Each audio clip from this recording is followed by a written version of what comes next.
श्री मल्लिकार्जुन देवाच्या देवळान गांवडोंगरेर काणकोण हांगा एक वेगळोच उत्सव जाता। तेजे नाव शिशरान्नी आणि हो उत्सव आमकां 3 वर्सांनी एकदाच पळोवपाक मेळटा। शिशा म्हणजे एक तरेचे लाकूड आणि रान्नी म्हणजे रांदपाची चूल।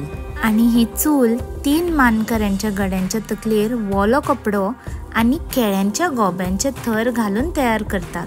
त्याच्या उपरांत त्यांच्या तकलेर एक आयदन दवरून तांदूळ शिजयतात आणि ह्या शिजता तांदळान मागीर एका गड्याचे रगत घालतात।